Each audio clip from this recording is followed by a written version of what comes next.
Usually I record many of my videos in Danish, but now I'll try a single English video here. And this one in particular is a deck review of my Tony Morgan deck.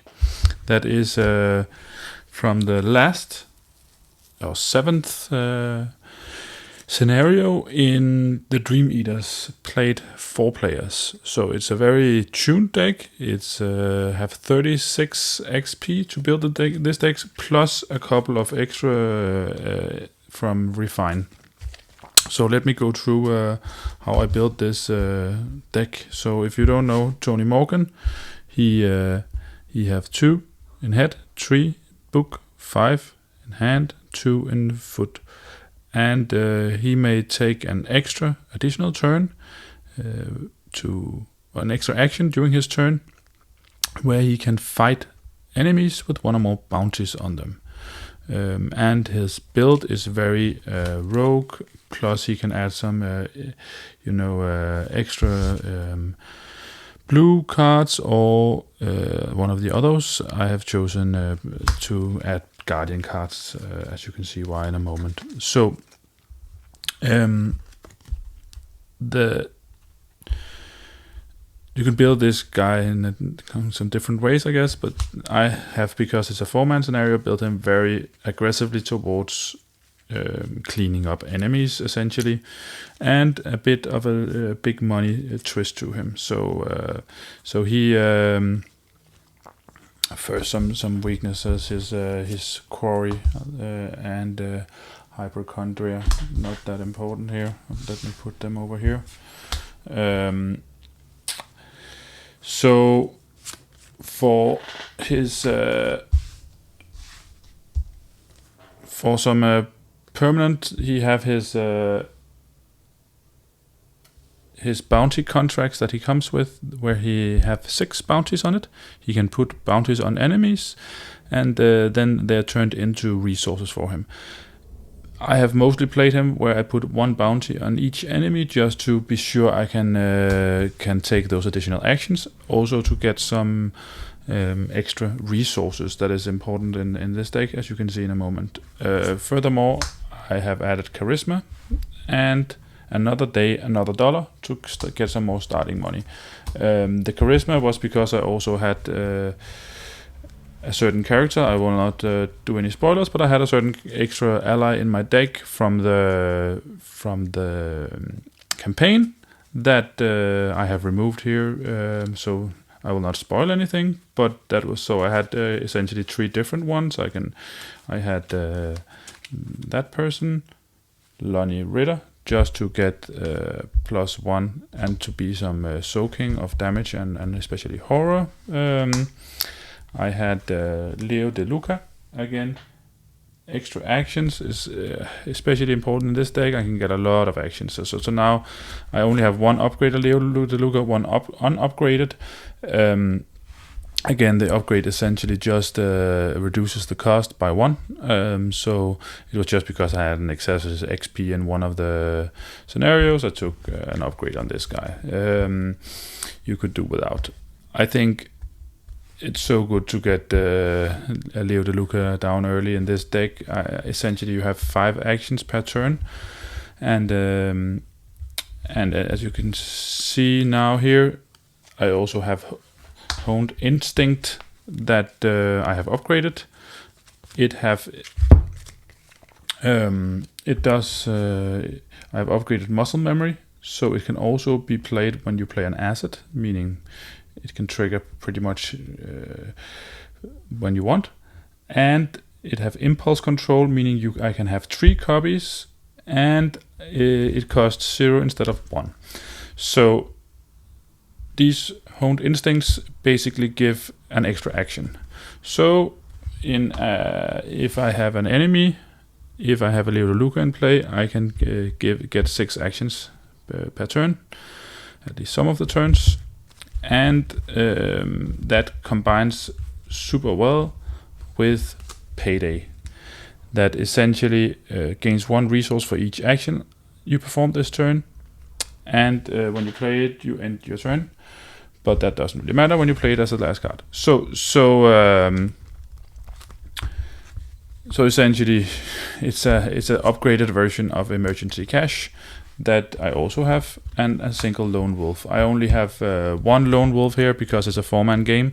It's not always you can utilize it, but it's still, I think, it's still good enough in my opinion to have a single one in the deck. You can maneuver around to make sure that you get a pretty good value out of it if you get it early. If you get it late, yeah, it's useless.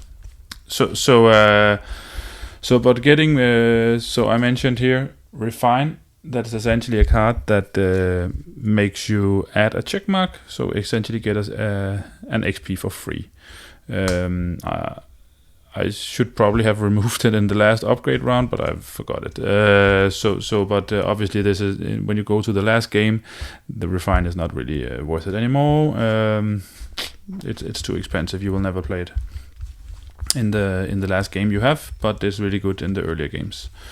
So to get to a bit more of the juicy stuff, this deck is entirely built around, I guess, familiar card for many that have played, Backpack upgraded version. Essentially search top 12 cards for 3 non-weakness item or supply cards and attach to here. So, and these can be played. So in this deck there's a lot of both supply and item cards. So Emergency Cash is supply, Refine is a supply, and there's some weapons obviously here, as we can see in a moment. There's Tony's Cults. They're really good. They essentially, you pretty much want to play them when you can play both, but also it can be used to get extra bounties. So get bounties back. So it's really good when you have also not really upgraded a lot of weapons yet. But some of the earlier weapons I upgraded was a Mauser C96 and a Derringer. So both give plus in hand. That is really, we have 5 already, but it's nice to have that extra bonus when you don't have that many cards that give bonus outside of it. I have the single Lonnie Ritter that we saw before, but still, versus some enemies, versus the big elite mobs, sometimes it can be important to have a bit extra. Also, obviously, very important to give extra damage. That essentially all these cards have. One of them essentially just can get extra resources. One of them, I can take an extra action. That is again super good if combined with what we saw before with Payday or something else. So the most important weapon is a Chicago typewriter. So this one is really, because you have so many actions, it can really, when necessary, I have used two actions per attack to be really sure to only have the Eldritch sign to as the fail, but else, it have been almost certain that you hit with it, right? Really, really good weapon. Uses 2 ammo, but in my last game, I managed to put 2 extra ammo on it. Extra ammo, again, really good card. If you're going for the firearm, plus it's a supply, so it can be put on backpack. So it's really good at search. You can search it out. You can play it extra ammo on the Chicago typewriter, and even though contraband is pretty expensive, then it's I still managed to play 2 extra ammunition and contraband, and end up with 20 ammo on the Chicago typewriter. So I could just don't care around essentially ammo for the rest of the game. it doesn't have to be that good. You can also just double for a bit less, but it's still, I think, I like. I don't think it's the best card in the world, but it's. I haven't had the chance to kind of upgrade it or anything like that because I use the XP on so much else. So now we can see there's a bit of a big money strategy as well. I have there's a lot of expensive cards as well, right? But you have several ways of gaining money. You have the bounty contracts itself, another day, another dollar, a couple extra. You have the paydays, especially emergency cash and lone wolf to get extra money. So the payoff is well connected here. I have 2 upgraded well connected that really are super important to this deck, and you can easily get up to have 16 issue resources. So it's you will get like +4 on a test, and that's so good if you to take care of tests on head or something else, that if you need that investigation or something like that, you can use it for that. So I think that it's really a really good card.